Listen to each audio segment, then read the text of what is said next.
Is there ever going to be black majority rule in this country? Certainly there will be, if we Africans strive long enough. But the trouble is we can't. We're ever suppressed. Each time we try to speak against the government, you might find that you're in trouble within a matter of seconds, which is rather too bad. I mean, they should accept opposition. Since they're in power, they should always accept opposition from anybody. Do you think they're foolish not to? Yeah, that's true. That's true enough. Do you think then that if they do not accept some form of realistic opposition, hearing realistically the African voice, there is bound to be a violent end to all this? There's bound to be chaos, that's all I can say. One thing that must be made clear to the British government is that the African people in this country are not at all worried about what political ideology they follow. If communism is going to bring them freedom, they will accept that ideology. And for that matter, I can assure you that Western democracy and civilization is really losing popularity in the country. This, of course, might be turned So by... if the British government and the British people still want some friendship with the African people in this country, they must see that they satisfy him by helping to give him freedom. They must force the Smith government.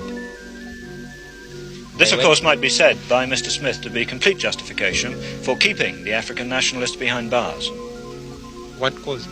What you just said.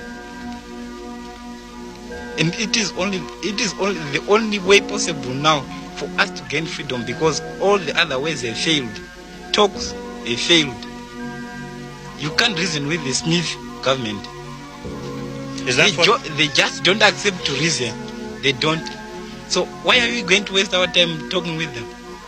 Under the eyes of Cecil Rhodes' statue in the heart of Salisbury, there have been demonstrations by young black Rhodesians anxious to bring their dissatisfaction to the attention of the British negotiators as they talked with Ian Smith's representatives. They marched and scores were arrested.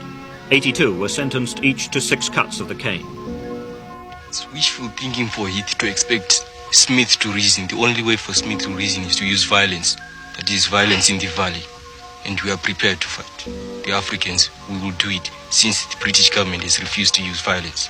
And the main reason why the African people, especially the youth, can now resort to violence, because they are not allowed a word, not a word in politics. If I say anything against the government, I'll be behind the bars the next day. There are informers in every square mile of the country. Do you not fear an informer in this group now? There may be. I don't care. At this moment, I don't care if there is an informer. Maybe tomorrow I will be behind the bars, and I don't mind.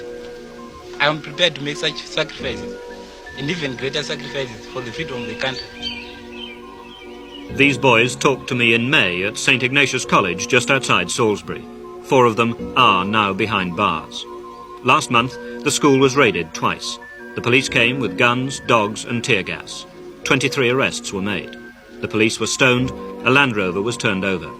Today, 18 days after their arrest, no charges have been made against the 4 boys still in custody.